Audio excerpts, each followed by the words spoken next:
Bienvenidos y bienvenidas una semana más a ¿Qué te trae por aquí? Yo soy Samantha Vázquez, en todos lados me pueden encontrar como @psicóloga_sam. Y hoy me acompañan, bueno, mi partner, como siempre, @mentita, una mente chiquita, y una invitada para ir completando esta súper temporada que hemos tenido de los cracks de la vida real, para hablar de cuestiones de salud y de salud mental, pues que creo que a todo mundo nos pega, porque todo atravesamos por un mal diagnóstico, por una etapa difícil en nuestra vida, y hablar de todas las cosas que son reales y de cómo la gente real lo atraviesa y se sobrepone a tantas crisis, es muy importante para nosotros porque pues nos dedicamos a hablar de la salud mental sin filtros. Y hoy no es la excepción, ¿verdad, partner? Hoy tenemos a una integrante de nuestras comunidades que es muy, muy importante porque es una súper doctora. Ella es la doctora Rebeca Sánchez, es internista, es especialista en sueño. O sea, podríamos hacer más o menos como 4 podcasts de nada más la experiencia que tiene Rebe. Y hoy nos viene a contar de cómo es que le enseñaron todo acerca de salud, pero no de salud mental. Así que bienvenida, Rebe. Aparte, este programa lo estamos grabando el Día del Médico. Así que muchas felicidades, Rebe. ¿Cómo te va? Hola Sam, hola Mentita, muchas gracias, muchos buenos días. Bien, todo muy bien. Qué bueno. Oye, cuéntanos un poco de cómo es que, bueno, cómo te fuiste abriendo tu paso en darte cuenta de que la salud mental en realidad sí era algo, pues un poco importante, ¿verdad? En la vida de ser doctora y de tus pacientes. ¿Y cómo es que te enseñaron tanto de salud y no de salud mental? Pues mira, mi educación en salud mental, digamos que inició temprano. Afortunadamente y desafortunadamente mi papá es médico. Bueno, fue médico, ya no ejerce, pero él desde joven también estuvo lidiando con problemas de salud mental. Y cuando yo empecé desde temprano con problemas de depresión y así, él fue el primero que dijo, necesitas atención, necesitas psicólogo, psiquiatra, todo, hay que cuidar tu salud mental, ¿no? Pero, lo creamos o no, en la carrera todavía era algo como, ay, vas a terapia, ay, tomas antidepresivos, ¿no? Y en la carrera, pues todo el tiempo estás de estudia, estudia, estudia, desvélate, no duermes, ahí estás trabajando y trabajando y de repente te saturas y se te viene todo encima, pero nadie te da 5 minutos de respiro, nadie te pregunta, oye, ¿y cómo estás? ¿No? La verdad es que ver a estudiantes de medicina llorando en los pasillos de la facultad es muy común. Sí. O llorando en los baños, ¿no? Me acuerdo que mis amigas y yo nos íbamos al baño a llorar por el estrés, por los exámenes. Una experiencia que tuve justo empezando la carrera fue la primera vez que entramos al anfiteatro. El Sí. anfiteatro es donde te ponen a los cadáveres y ahí aprendes anatomía, ¿no? Y entonces me acuerdo que estaba ahí el doctor y estaba ahí el cadáver, que pues afortunadamente esos materiales educativos no parecen tan reales porque pues ya llevaron mucho proceso de conservación, ¿no? Pero aún así, o sea, yo nunca había visto un cuerpo, una persona fallecida. Y entonces lo empieza a mover y que no sé qué, y yo nada sentí como se me ponía así todo negro, negro, negro, y me salí, empecé a llorar y le hablé a mi papá y le dije, esto no es para mí, o sea, todos están ahí parados como si nada, y yo lo único que estoy pensando es, esto era una persona y lo estás moviendo como un muñeco de... Y entonces yo así lloraba y lloraba y él, tranquila, es normal, eres humano, estás viendo por primera vez un cuerpo y te puedo asegurar que todos tus amigos están igual, pero nadie se atrevió a salirse a llorar porque pues eres débil, ¿no? Ujú. Y pues así, y la única cosa que vi yo de salud mental fue en séptimo semestre, cuando llevé psiquiatría, donde te enseñan muchas patologías como más graves, tipo esquizofrenia, alucinaciones, todo ese tipo de cosas. Y sí, me tocó ir a la casita azul en el Instituto de Neuro, ¿no? Y sí es como, es muy impactante, como en las películas que entras y le están hablando a las paredes. Y me acuerdo que había una paciente que nos decía que Doctor House era su doctor y que iba a venir a verla, pero nunca te enseñan de ansiedad. Sí, te mencionan trastorno de ansiedad, te mencionan trastorno depresivo mayor, pero se van más hacia el ser bipolar y bipolar tipo 1, bipolar tipo 2, y cómo vas a dar el antidepresivo o si le das un estabilizador del estado de ánimo, litio, y que si no sé, ¿no? Pero fuera de eso, no te enseñan mucho más. Y todo lo empiezas a aprender tanto viendo a los pacientes como viviéndolo tú, ¿no? Eso que dicen, ay, es que los estudiantes de medicina nada más leen una enfermedad y creen que les da, es muy real. O sea, en verdad es como, ay, no, ya tengo esto y esto y esto. Y poco a poco lo empiezas a trabajar.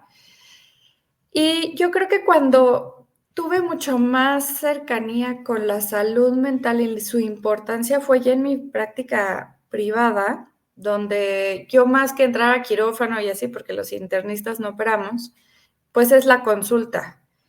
Y me he dado cuenta que de 10, 7 de mis pacientes tienen ansiedad. Yo en una consulta de primera vez les pregunto todos los síntomas que hay por haber. Y además, siempre les pregunto, ¿siente usted ansiedad, depresión, tristeza, desesperación? Y me dicen, doctora, es la primera persona que me lo pregunta, ¿no? Uh-huh. Y Porque sí, todas las anteriores. ¿No? sí, sí. Y generalmente todos me dicen, pues tengo mucha ansiedad. Y entonces ahí ya les digo, y a veces siente que esa ansiedad no le permite hacer su día a día de forma normal. Y hay unos que me dicen, no, realmente nada más cuando hay como, no sé, un pedido importante en el trabajo. Y hay unos que me dicen, sí, todo el tiempo siento que algo horrible va a pasar. Y luego les digo, y eso le agregamos que está teniendo dolor aquí, no sé qué. Y ahí es donde me digo, qué importante es la salud mental, porque puede que sí tengan alguna enfermedad física, pero si mentalmente además están mal, híjole, se hace mucho más grande y muchas veces esa ansiedad y ese mismo miedo no les permite buscar ayuda, ¿no? Porque mucha gente es así de, estoy teniendo esto, seguro me voy a morir. Y en México pasa mucho de, así de, ojos que no ven, corazón que no siente, es Uh-huh. enfermedad que no sé que tengo, no voy a tener, pero sí la tienen. Y luego esa falta de atención a su salud mental no les deja buscar atención a su salud física, ¿no? Oye, Rebe, quería regresarme un poquito a la parte donde eras residente de medicina y que decías esto, ¿no? Como que salirte a llorar es un sinónimo de debilidad. Uh-huh. Y justo creo que tenemos ese estereotipo, sobre todo en los médicos, ¿no? O sea, como que les van haciendo callo para sentir cada vez menos el dolor de sus pacientes.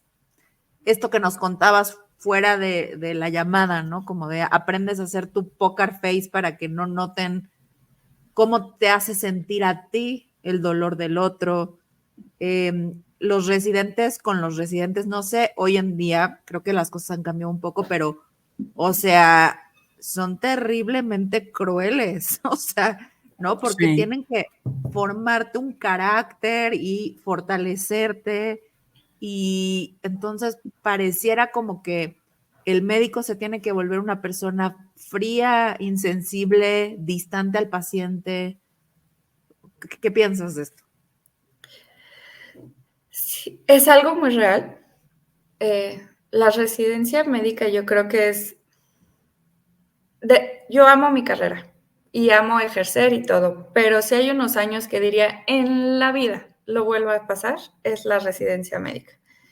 Son 4 años de mucho estrés, agotamiento físico, agotamiento mental, de, como bien dices, tus residentes mayores están ahí sobre ti y digo, por un lado lo entiendo, ¿no? O sea, estamos lidiando con la vida de las personas. Es como le digo a mis estudiantes de medicina, a ver, chavos, un error suyo puede costarle la vida a alguien. O sea, no pueden permitirse equivocarse. Pero no es que nos enseñen, también poco a poco nos tenemos que, digamos, desensibilizar un poquito, más que nada también para protegernos a nosotros emocionalmente, ¿no? Ujú. Recuerdo la primera vez que me tocó estar ahí cuando una paciente falleció. Era una paciente que ya sabíamos que iba a fallecer, tenía un cáncer de ovario muy avanzado, ya metastásico, estaba mal la señora. La llevaron a hospitalizar para manejo del dolor, para, pues, cuidados paliativos. Y a mí me tocó cuando falleció, ya estaba yo con ella, yo era interna en ese momento, estaba la residente y estaban las hijas.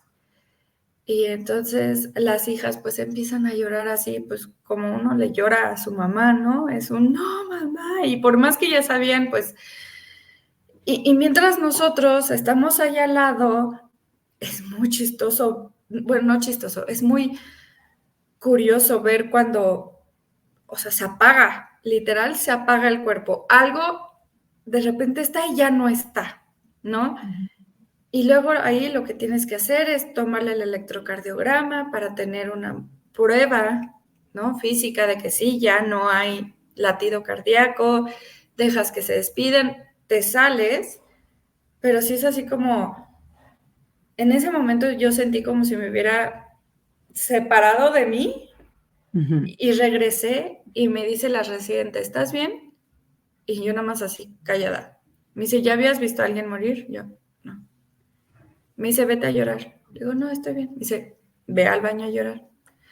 Entonces iba yo al baño, cerré la puerta y así, ¡mua! Y empecé a llorar y llorar y llorar porque obviamente se siente horrible y ver a las hijas con esa tristeza y, o sea, y sí se siente, te parte el alma, o sea, algo en ti.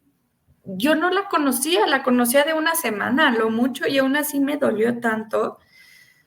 Y así es, y la primera, y la segunda, y la tercera. Y luego el problema es cuando te encariñas con los pacientes, ¿no? Y cuando llegas a hacer una relación con ellos. En mi primer año de residencia, había un paciente que tenía una enfermedad hematológica, no me acuerdo si era un linfoma, leucemia, algo. Y entonces estuvo meses hospitalizado, meses en la terapia especialidad que tenemos ahí para pacientes oncológicos, donde los tienes como en una burbuja porque se pueden infectar de todo. Y cuando te toca ir a revisarlos, ponte trajes así como tipo los de COVID, pero en ese entonces ya los usábamos. Y me acuerdo que, ay, era tan lindo, se llamaba Juan Luis, y platicaba mucho, y cómo está, y pues la verdad es que están ahí solitos, entonces luego cuando tú los vas a ver eres su única interacción con la gente, y a él le tocó que me casé, entonces le dije, ay, Juan Luis, regreso unas semanas porque me voy a casar y no sé qué, y me pidió que le contara de la boda, y su esposa también era un amor, y el día que murió, me tocó a mí en la guardia. Y, ay, no, ay, sí, no aguanté, abracé a la esposa, lloramos juntos, porque es gente con la que te encariñas. Claro. Y el problema es, o sea, ese tipo de muertes donde como ya es más esperado, pues igual es un poco más fácil, ¿no? Pero también llegan unas muertes espantosísimas en urgencias de pacientes jóvenes que tuvieron un accidente y avisarle a los familiares, yo creo que Ay, mira, otro invitado al podcast. Sí, yo creo que hay pocas cosas tan difíciles y no te lo enseñan. O sea, debería de haber una clase donde te digan cómo dar malas noticias a los pacientes, Eso es cómo básico. hablar. Es que es súper difícil y nadie te enseña y lo aprendes sobre la marcha y viendo a tu maestro, pero a él tampoco nadie le enseñó, ¿no? O como les decía, que te dicen, aquí tengo mis laboratorios, se los paso por correo y tú así, tú lo abres y te salen unas cosas que dices, ay, Dios mío, ¿y ahora cómo se lo voy a decir, no? Y por más que intentas no expresar en la cara, es tan difícil y ahorita escuchando todos los episodios, ¿no? Como les decía, que de estos casos que les tocaba ser paciente, del otro lado también es tan difícil decir eso, es tan difícil en tu cabeza rápido decir, ok, tenemos que hacer esto y esto y esto y esto y esto y esto, explicárselo, que lo entienda y casi, casi no es que las quieras apurar, pero es como, mientras más rápido empecemos, más tiempo te puedo dar, más Claro. oportunidad de que vivas o de que te cures o de que estés mejor te puedo dar, ¿no? Claro. Y es como una pelea entre, quiero que me des tiempo de procesarlo, ok, pero necesito que lo proceses rápido para ganar tiempo, ¿no? Para darte tiempo a ti. Entonces, es tan difícil. Y O sea, estas son mismas, decisiones bien difíciles, perdón. Ujú. y estas mismas experiencias, Rebe, te han hecho como tratar de evitar el encariñarte con los pacientes, o sea, como que crees que has puesto una defensa, algo que marque esa distancia entre paciente y médico, como para no sufrir el dolor si algo pasa después. No, bueno, mínimo en mi caso no. Eh, no es algo que haga yo forzosamente. Hay pacientes con los que hago más clic que con otros, obviamente, yo creo que a todos nos pasa. Eh, hace poco, por ejemplo, vi una paciente, entra al consultorio y yo así, la conozco. Y en eso me dice, ¿no me reconoce, doctora? Le digo, sí, pero ¿de dónde? Me dice, soy la esposa de Gerardo. Y yo así, claro, ¿no? Un paciente que vi porque tenía los peores hábitos para dormir y no dormía así, lo que es nada, nada, nada. Y cuando lo diagnosticaron de cáncer de pulmón, pues empezó a dormir menos y las quimios y todo. Y de hecho a mí me llamaba la atención que hacía mucho no me mandaba mensajito y me dije, ay, por fin ya le dimos a la dosis y ya está durmiendo. Falleció. Y falleció y en eso me dices que ya falleció. Ay. No les miento, lo habré visto 3 veces en consulta, mucho mensajito y aún así, ¡ay, qué feo sentí! Porque era tan simpático ese señor, tenía una chispa y una energía y una forma de ver la vida a pesar de su diagnóstico y todo que es difícil no encariñarte, la verdad, eso de, pues es como si dijeras, no quiero querer a mis amigos por si dejamos de ser amigos, ¿no? O no quiero querer tanto a mis novios por si no funciona, pues es muy Pero sí difícil. pasa, sí pasa. Sí.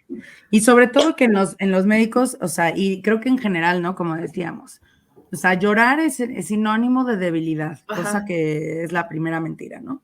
Y luego si te encariñas, pues más, ¿no? O sea, no le inviertas, ¿no? En inglés se dice así, o sea, como you're overinvesting en el paciente, o sea, le estás como invirtiendo demasiado, le estás aventando como mucha emoción.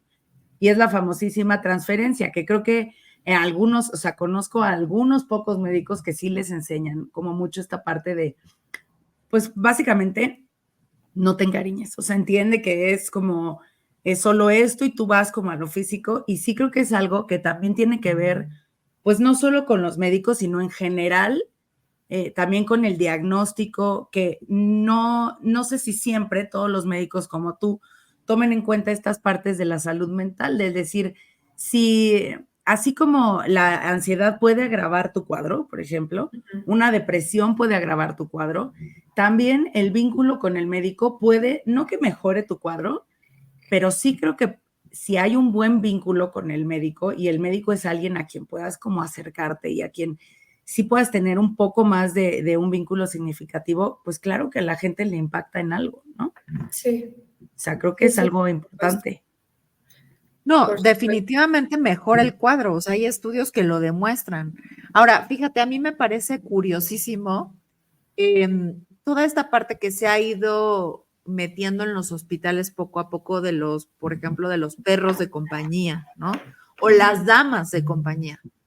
Y justamente creo que es como yo médico no te puedo acompañar, o sea, no voy a venir y darte un abrazo y apapacharte y tal, pues aquí está el perro, ¿no? Apapáchalo. Apapacha el perro te va a venir a visitar.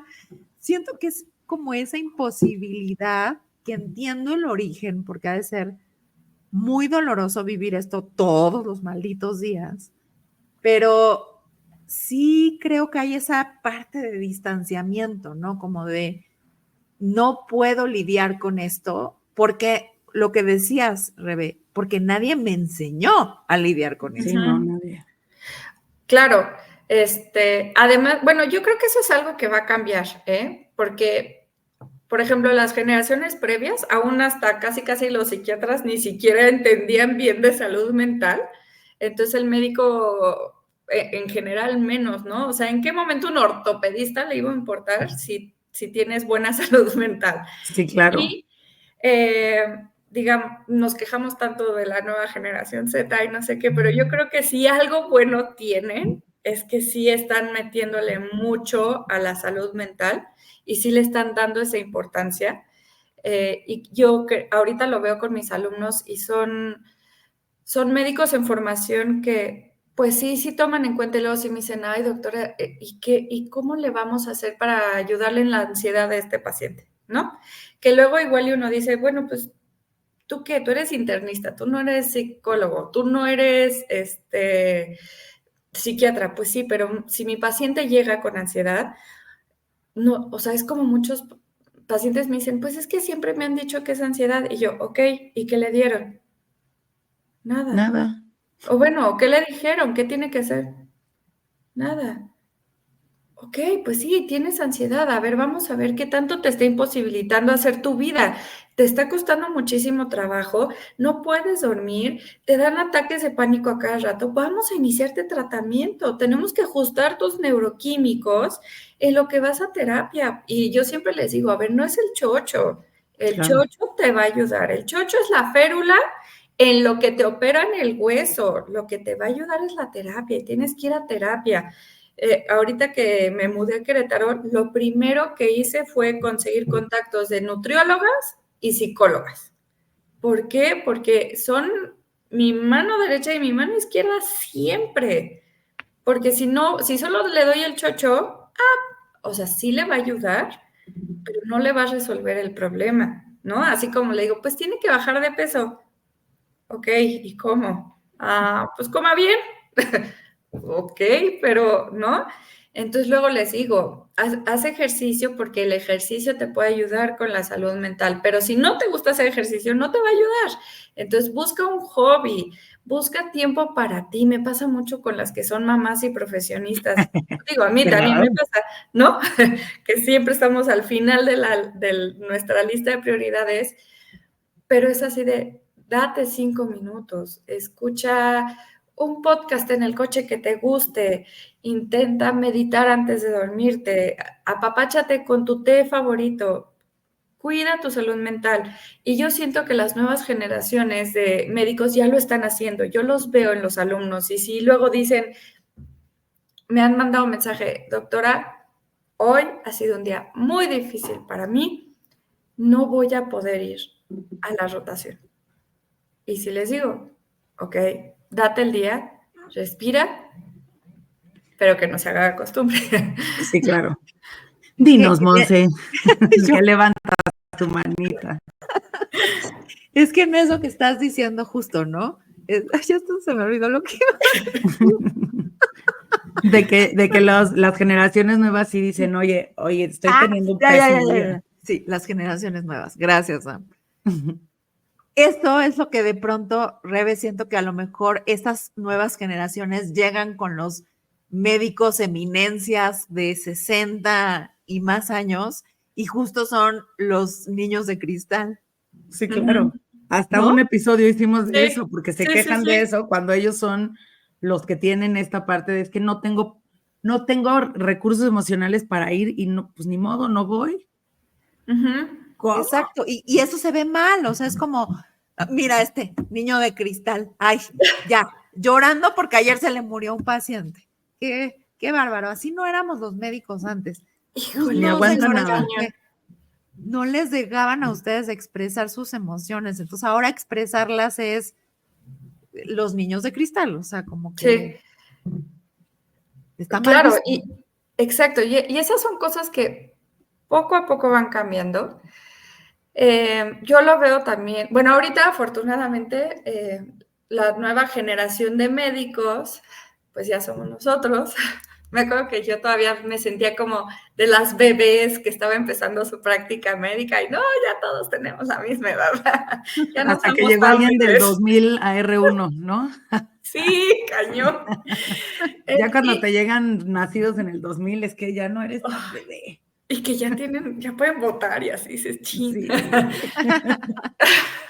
El caso es que, pues también somos esa generación que dice, ¿no? Somos los primeros papás que estamos dándole salud mental a nuestros hijos mientras nosotros aprendemos de salud mental, ¿no? Estamos resolviendo nuestros problemas emocionales, estamos sanando a nuestro niño interior mientras estamos teniendo niños. Entonces, creo que ahí sí puede empezar a cambiar. Yo ya cada vez veo que en los grupos de médicos siempre hay un psicólogo, siempre hay un nutriólogo, ya es algo que empieza más a verse. Y yo espero que haya cada vez más médicos que pues también lo ven en sus alumnos, ¿no? Y los dejan que lo vivan. Ahora, tampoco hay que exagerar y tampoco podemos permitirnos rompernos en cualquier momento. Si se muere un paciente, sientes horrible, no vas a ponerte a llorar ahí con el familiar así, ¡ah! Pues no, o sea, a ver, hay espacios, hay lugares, sí hay que hacerlo, pero no lo puedes hacer en cualquier momento. Pero Así entonces como, puedes aprender cómo, ¿no? O sea, justo esta sí, parte de, porque aparte también es agotador, o sea, te va a pasar tantas veces en la carrera, es como si nosotras lloráramos también en cada consulta. con O cada sea, caso, tomando en sí. cuenta que nos llega el dolor, ¿no? Es como si lloráramos todas las veces, ¿no? Como si, pues no, hay formas de hacerlo. Y es lo mismo que pasa en la salud mental, o sea, por tu vida no vas a ir llorando por las esquinas, pero sí hay una forma de hacerlo, sí hay una forma de poder ser compasivo con el dolor del otro sin que siempre te arrastre, poderlo soportar y decir, bueno, yo luego me doy un espacio y ya sea le mando luz, hago una meditación en las noches por todos los pacientes que hoy están mal, no sé, hay muchas formas de canalizarlo. Exacto, exacto, sí, o sea, hay que equilibrar, ¿no? O sea, es como, también les dicen de cristal porque luego ya todo les ofende, o sea, no les puedes llamar la atención porque, híjole, cómo se ponen, ¿no? O sea, hubo un alumno que me reclamó que porque no le puse 10 en todas sus presentaciones y que no le puse 10 en promedio final, si él siempre hacía bien la tarea. Yo así, a ver, ok, sí la hacías, pero tu tarea no era de 10. Tus exámenes sacaste esto, o sea, tampoco te puedo estar dando tu Duvalín nada más por venir, o sea, ¿no? Sí, también, o sea, todo con medida, nada con exceso. Exactamente, Sí, exacto. Y aparte exacto. sí tienes que formar a gente, ¿no? O sea, de hecho sí tienes Claro, que formarlos. Y de hecho, totalmente. en los momentos como agudos, intensos y todo, ahí es donde sí tienes que ser fuerte como una roca y no dejarte caer, y porque necesitas esa frialdad mental para poder resolver. Cuando tu paciente está mal, cuando tu familiar está enfermo, está grave, se está muriendo y las cosas se complican, tú no quieres un médico ahí que se ponga a llorar y se desespere, diga no puedo, quieres alguien frío en ese momento que pum, pum, pum, pum, pum, listo. Claro. ya lo lograste. Sí, que a media cirugía, ¿no? Si el paciente se está desangrando, pues sí, no te vas a poner a llorar de, ¡ah, el paciente se está desangrando! No puedo, mamá.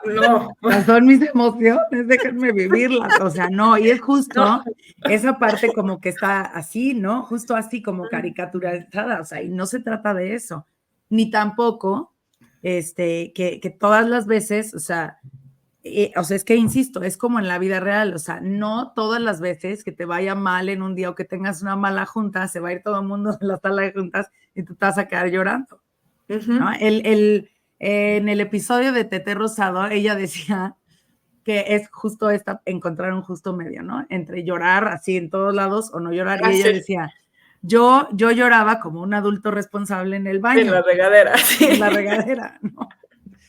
Entonces, sí, o sea, entiendo que sí hay que enseñar nuestras emociones, pero tampoco puede uno ir por la vida, porque eso tampoco, precisamente, eso es algo que creo que es importante dejarlo claro, tampoco eso es un control emocional. O sea, un control emocional no es ni reprimir lo que sientes, ni llorar en todas las esquinas. Exacto. Nunca hablar de tu enojo ni explotar todos los días. O sea, no. Tienes que encontrar, eso es parte de la asertividad, que creo que a los médicos, y o sea, en general a muchas, o sea, los médicos porque son cosas como muy personales, ¿no? Pero bueno, o sea, que da igual si eres arquitecto o ingeniero, lo que sea, pues también habría que enseñar esta parte de la asertividad. De la asertividad, es decir, de poder sentir lo que sientes en el momento correcto, con la persona correcta, pero en la modulación correcta. Señora, Tengo tengo que decirle que tenemos una fuga en el baño.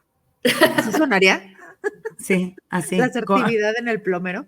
En el plomero, ¿te imaginas? Así, pero imagínate un plomero así de, uy, es que se le va a caer. Y, o sea, me voy a tardar 3 días más.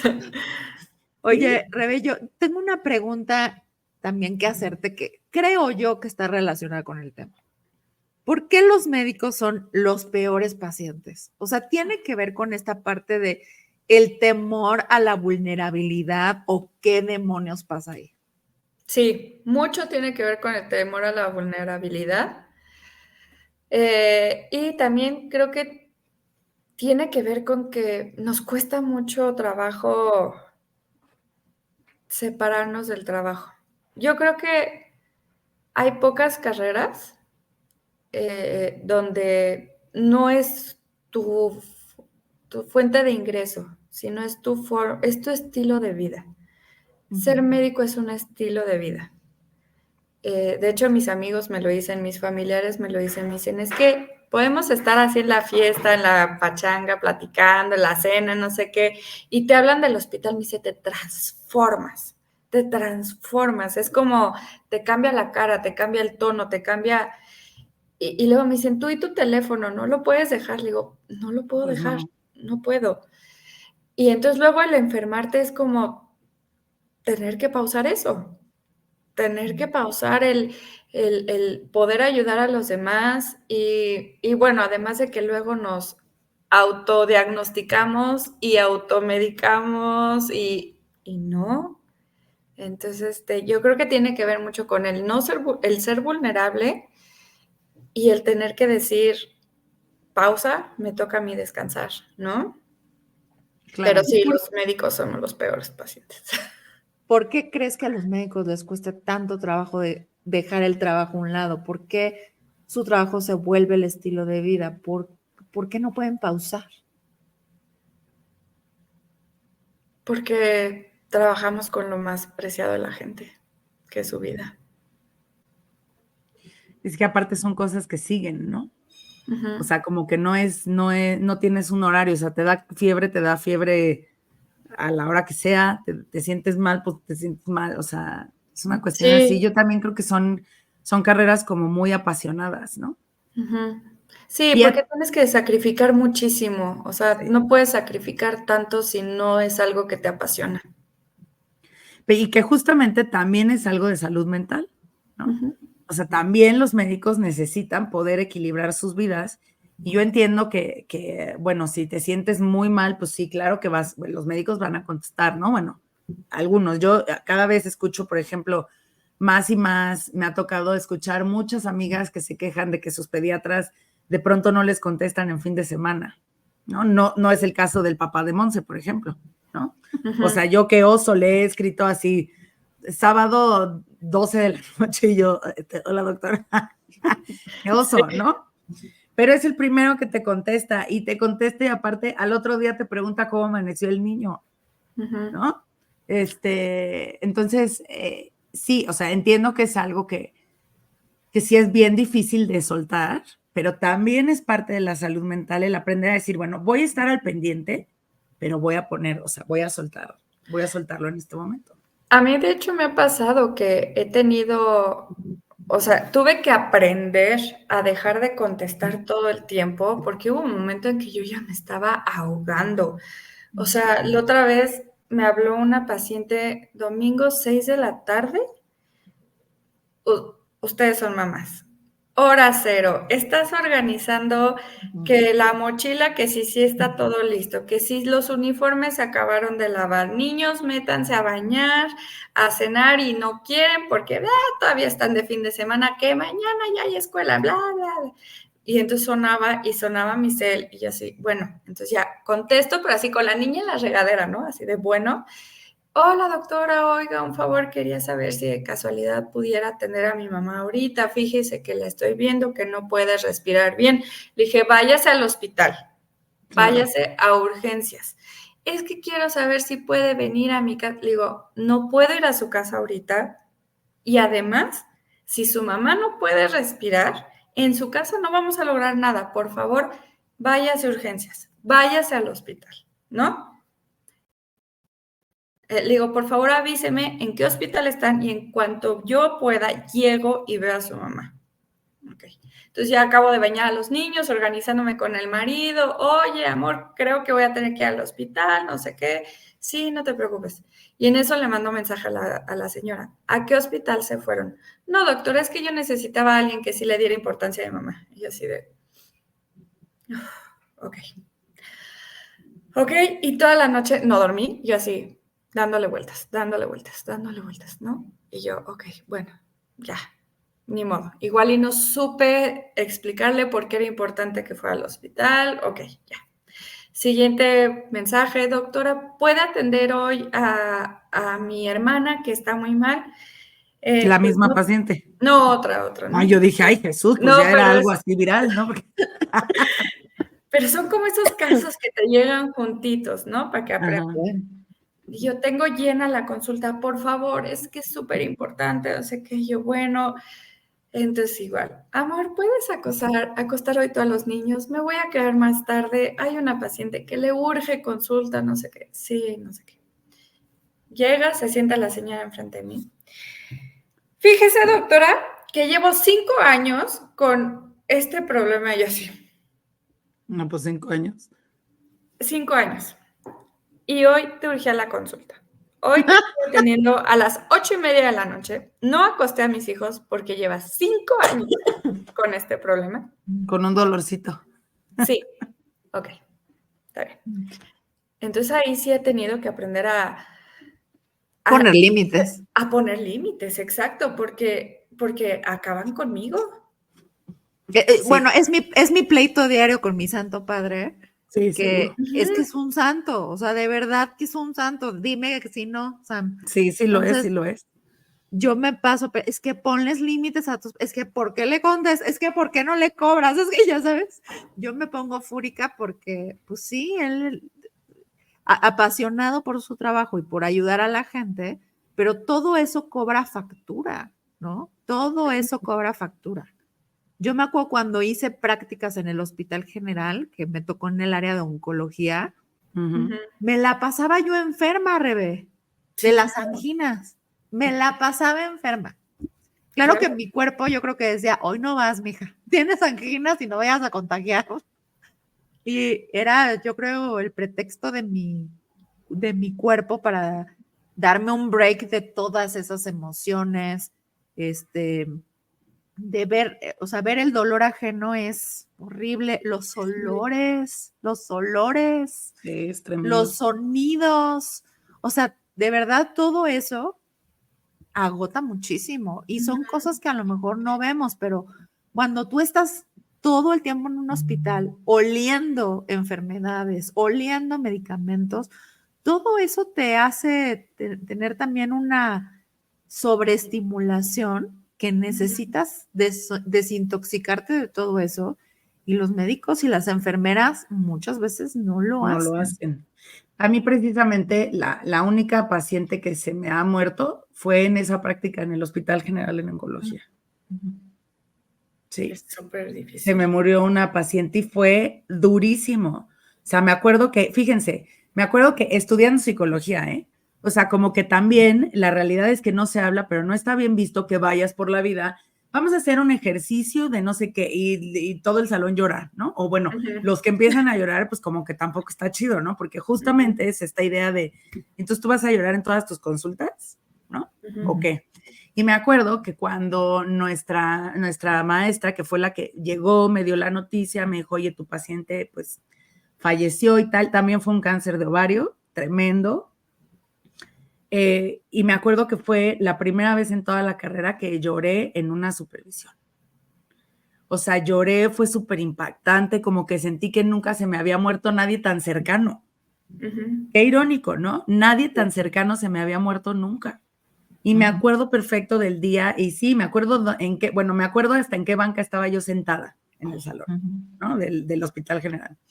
Y son cosas bien difíciles de manejar. Entonces, eso por un lado, y por otro, yo no sé si tú, Monse, pero yo me quedé súper traumada con el olor, ya les había yo dicho, creo, en algún otro podcast, pero con el olor del líquido con el que trapean el fray. Es que, no, yo no me quedé traumada con eso. No sé por qué, o sea, ese olor en las mañanas, Chistoso. la revoltura del desayuno del fray, con el olor de las medicinas y el pinol con el que trapeaban, Jesús bendito. O sea, lo huelo en algún otro lado. Así que, porque te relaciona, esos olores. Claro. Bueno, no, esto no me lo van a creer porque tú nunca me crees nada, Samantha, pero yo voy en el súper, por ejemplo, y me huele una persona a cáncer. Así. Yo digo, ojalá sepa que tiene cáncer. Ay, pues ve y díselos. No, güey. No. Me hueles a cáncer. Ay, güey, yo te preferiría. Si me hueles un día así, ahora cada vez que te vea te voy a decir, a ver, óleme, como dicen mis hijos. Sí, óleme. Hablando de olores, cuando estuve embarazada, híjole. Sí, me imagino. ¿Qué tal? No, terrible, Rebeca. Estaba yo en urgencias y en eso llegaba una viejita así, les decimos ponchadas, pero estaba así toda. Ay, sí, ponchadas. ¿No? Y entra y le digo a la doctora, yo era residente y yo así, trae sepsis urinaria. Me dice, ¿cómo sabes? Le digo, hasta acá la abuelo. Me dice, ¿es en serio? Y yo, sí. Sí, no, claro. O sea, y eso es algo tan natural, ¿no? Pero claro, es algo con lo que hay que aprender a manejar. Y así como aquí hay como ¿cómo se dice? Ay, o sea, como es el peligro de tu profesión, ¿no? O sea, son del oficio. Eso, gajes del oficio, gracias. Así como son los gajes del oficio, todo mundo en sus profesiones tiene un gaje del oficio. Y por lo general son cosas que van a dar a la salud mental. O sea, yo pienso en los financieros, como nuestra amiga Ceci, que todo el tiempo está viendo si mueve dinero, si saca dinero, si mete dinero. Yo me acuerdo que Ceci, al inicio de su carrera, que es una financiera muy brillante, nuestra amiga Ceci, hizo así, bueno, lo que ella sentía que era el error del siglo, o sea, casi así de, liquidé al banco completo, ¿no? Y la pobre tenía un susto tremendo y estábamos bien chavitas y pues fue con su jefe y le dijo, la regué, no chiquito, o sea, espectacular, ¿no? Y ya no pasó nada, lo solucionaron, pues digo, por supuesto que los gajes del oficio, aquí es la regué con un paciente, se me murió, ¿no? Allá era, bueno, pon tú que moví más dinero y perdimos dinero, un chorro de dinero, sí, pero nadie murió, ¿no? Pero bueno, independientemente de eso, a lo que me refiero es que, y toda esa carga, por ejemplo, de los financieros o de un ingeniero de que no te llegan las cosas, de que hicieron mal un cálculo, de todo va a tener un gaje del oficio y es bien importante saber en dónde o sea, en dónde se ve el impacto, ¿no? O sea, en dónde está el impacto de nuestros gajes del oficio. Y algo que todas las profesiones tienen en común es que todas están manejadas por seres humanos y todos somos entes físicos, mentales, emocionales. Entonces, obviamente no importa a qué te dediques, te va a afectar en tu salud mental. O sea, mi esposo es mercadólogo y yo lo he visto darse de topes con la pared con algunos clientes que ahí por suerte su socio le dice, pásamelo a mí, porque luego su socio tiene más como paciencia con cierto tipo de personalidades, pero y por eso también me llega gente enferma por la salud mental, porque en ningún ámbito le damos importancia. El problema es que a los médicos se nos casi exige que seamos buenos, que tratemos súper bien a los pacientes en cuanto a tratamiento, o sea, que los curemos, pero que también seamos súper empáticos y que no tengamos problemas personales nosotros que nos puedan afectar ese día, que no nos enfermemos. Bueno, me han reclamado por enfermarme y no ir a dar consulta. Sí. Hace poco me reclamaron porque por primera vez en 6 años me fui de vacaciones. Es que, ¿por qué no avisa, doctora? Yo, o sea, no puedo mandarle mensajes a todo el mundo de que me voy a ir de vacaciones. Yo como aparte a todo el mundo y a todo el mundo que se le ocurra ir esa semana a consulta, ¿no? ¿No? Eso es algo también, o sea, entiendo que siempre esperas que tu médico sea una persona apapachadora y que te entienda y todo, pero luego se te olvida que estás ante otro ser humano, que luego también necesita de repente respirar entre pacientes o ir al baño, híjole, esa frase tan común de, ay, velo, comiéndose una coca y unas papitas ahí dando la consulta, ¿no? Pensando tipo IMSS y cosas así. Sus tacos de canasta. Ajá, allá así afuera. A veces es la primera comida que tenemos en todo el día. O en 2 días, ¿no? O así de, ay, está quedando dormido el doctor, es que no hemos dormido en 36 horas. Y ahí sí lo donde, así como uno espera que el médico sea empático, híjole, también de allá para acá. Claro. Necesitamos un poquito de empatía. Y siento que con las mujeres médicas que además somos mamás, y luego dices, híjole, no voy a dar consulta porque tengo junta en el colegio. O fíjese que mi hija se enfermó. Okay. A mí me cuesta eso mucho trabajo. No porque se enfermen, sino porque tengo algo que hacer de la escuela y digo, ay, Jesús, o sea, no quiero cancelar consultas, no quiero. Pero pues, o sea, para mí o sea, sí ha sido un trabajo de decir, a ver, no. O sea, ¿dónde está la prioridad? ¿En dónde está la prioridad? La prioridad está, o sea, de hecho, justo me pasó porque mis hijos van cada X tiempo al súper a hacerle la comida a todo mundo y van en la escuela, pero pues tienen que ir los papás. Y entonces, la semana que viene es la primera vez que Juan Pablo va a ir porque pues acaba de pasar a primaria. Y yo ya le había dicho a mi marido, no, es jueves, yo empiezo temprano, te toca. Y después dije, no. O sea, esos son el tipo de cosas que es mi prioridad, no porque no vaya mi marido, o sea, mi marido puede ir de todas maneras, o sea, podemos ir los dos, pero no, ese es el tipo de cosas por las que este trabajo, o sea, es por lo que yo puedo mover eso para ir con él y no perderme, es su primera vez que va al súper y que muere de ganas que yo vaya con él, o sea, no, mi prioridad, es bien difícil de pronto, sí, como que te enrolas, e insisto, creo que es en todas en muchísimas profesiones. Pero bueno, así en cuestiones que quizá como tú, Rebe, que estás al servicio de la gente, etcétera, sí de pronto sí hay que tomar un momento para decir, a ver, no, ¿dónde está la prioridad? Porque insistimos, si no priorizamos la salud mental y si no tenemos espacios y si no tenemos un momento para no dar consulta, si no nos damos un día para, bueno, hoy no voy a ir a dar consulta. O sea, tampoco el mundo se va a detener, también hay otros internistas, también hay otras opciones, ¿no? O sea, o sea, no quisiera decir en tu caso que nadie va a morir, pero a ver, existen los servicios de urgencias. Claro, sí. Hay gente por algo hay turnos, por algo. Y urgenciólogos. Exacto. O sea, yo me acuerdo una cosa de las que sí me arrepiento mucho antes de que aprendí a ponerle límite a mis pacientes por mí. Cuando murió mi abuelita, Mi abuelita murió hace 3 años, a los 97 años, ¿no? O sea, no es como que digas, no lo veías venir. Pero en ese momento ella pues se puso mal, la que tuvo que tomar todas las decisiones fui yo, pues soy la única médico de la familia y yo era muy, muy, muy apegada a ella.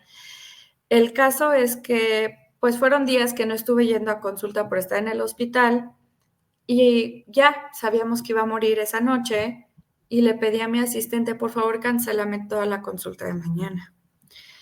Y en eso me contesta, me dice, es que hay un paciente que está muy molesto, que porque pidió permiso en el trabajo para ir a la consulta y quiere que lo atienda. Y le digo, por favor, explícale que tengo un problema personal, que no voy a poder ir. Y me llamó el paciente, yo la busqué a usted y moví mi día y no sé qué. Y yo, ok, está bien. Entonces voy al consultorio, toda de negro porque de ahí me iba a ir al velorio, con los ojos hinchados de que cómo le lloré a mi abuelita porque pues era mi máximo. Y entra el paciente y me ve así y me dice, doctor, ¿está bien? Le digo, no, acaba de fallecer mi abuelita. ¿Pero qué hace aquí? Pues, ¿qué hago aquí? Tú me llamaste, que querías que te atendiera hoy, sí o sí, que no había forma que te cambiara la consulta. Qué oso. Sí, la verdad sí se quedó así como de, ay, perdón, no sé qué, no sé qué. Y ahí es cuando también luego digo, oigan, Sí, también son niños de verdad, ¿no? Entonces, bueno, o sea, creo que la conclusión es bien importante, como siempre, sí tomar en cuenta que muchas de las enfermedades que tenemos, sí hay un agravante tremendo, si no es que el inicio, que es la salud mental, y la otra, pues que en cada una de sus profesiones, pues tomen en cuenta la salud mental y sean más empáticos con sus doctores, por favor. Y con todos. Sí, Exacto. con todo mundo. Pero sí, pues tienes que cuidar al que cuida, ¿no? Eso lo hemos dicho mucho.